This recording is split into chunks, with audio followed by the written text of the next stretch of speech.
Good morning, Michelle Saxman here, and ready to share with you some time with Proverbs chapter 20. And the highlighted verse, we're working with Hope Church in Richmond, Virginia. Highlighted verse is Proverbs 20, verse 22. Do not say, I will repay evil. Wait for the Lord, and he will deliver you. Reflection, I think we all feel the pull to be the judge. We want to take it upon ourselves to right the wrongs we see all around us. Do we trust that we already have a judge that is just toward evil and merciful towards his children? God desires to free us from the never-ending spiral of revenge. Jesus has set us free from the civil war that breaks out in families, friendships, jobs, churches, and everywhere where there is brokenness between us. Jesus pays the price for each of us so that we can be set free from the chains of revenge. What a gift it is that I do not have to be the judge. Instead, my work is to love the Lord and love one another, giving Christ permission to bear the weight of judgment. Just a quick reflection even on that, and that is, where are we facing? Are we facing the problem? Are we facing the solution?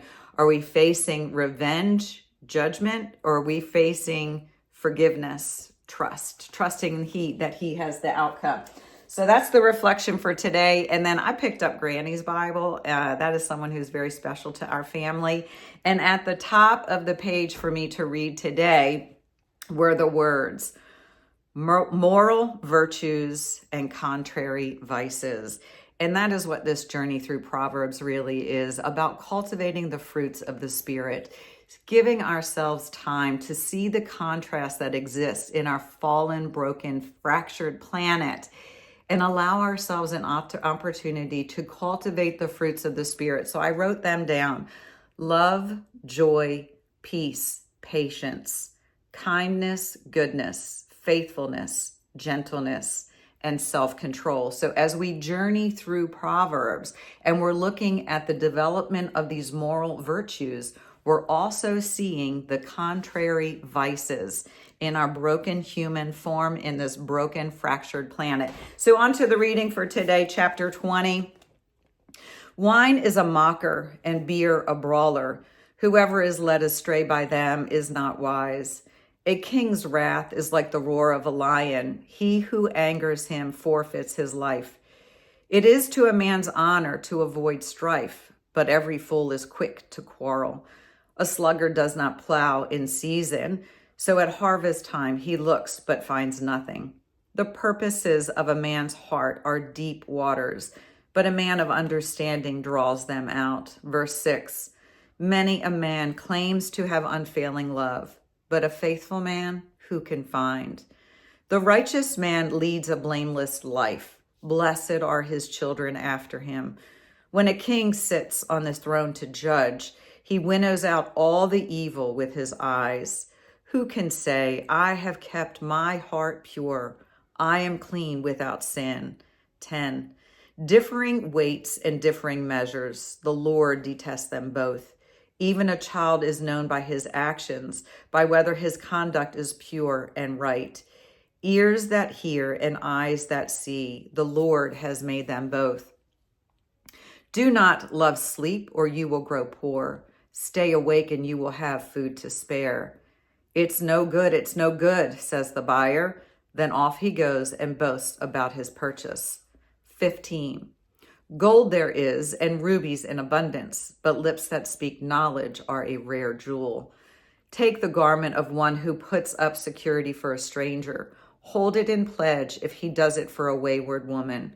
Food gained by fraud tastes sweet to a man, but he ends up with a mouthful of gravel.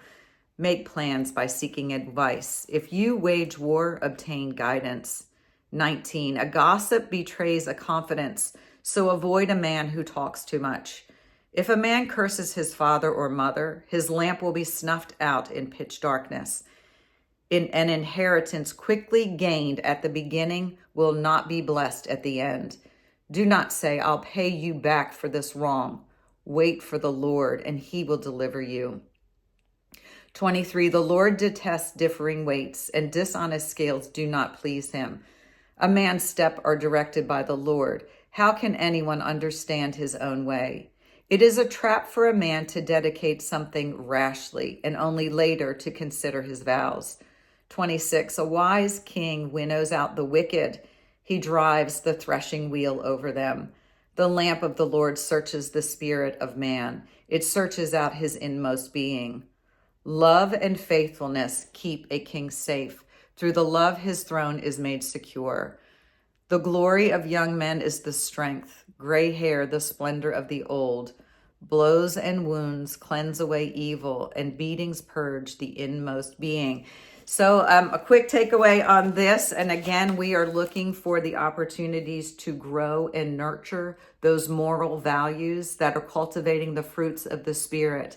And a primary one is self-control, creating that pause and that peace, and then recognizing within ourselves and in others. Again, we're not trying to change them, just be aware. Gossip, greed, laziness, dishonest business practices. That's what it has to do when they talk about the weights and the scales, and immoral behaviors that lead to dangerous outcomes. So y'all have a super blessed day. Thank you for inviting me on this journey of self-awareness. Have a blessed one. Talk to you soon. Bye-bye.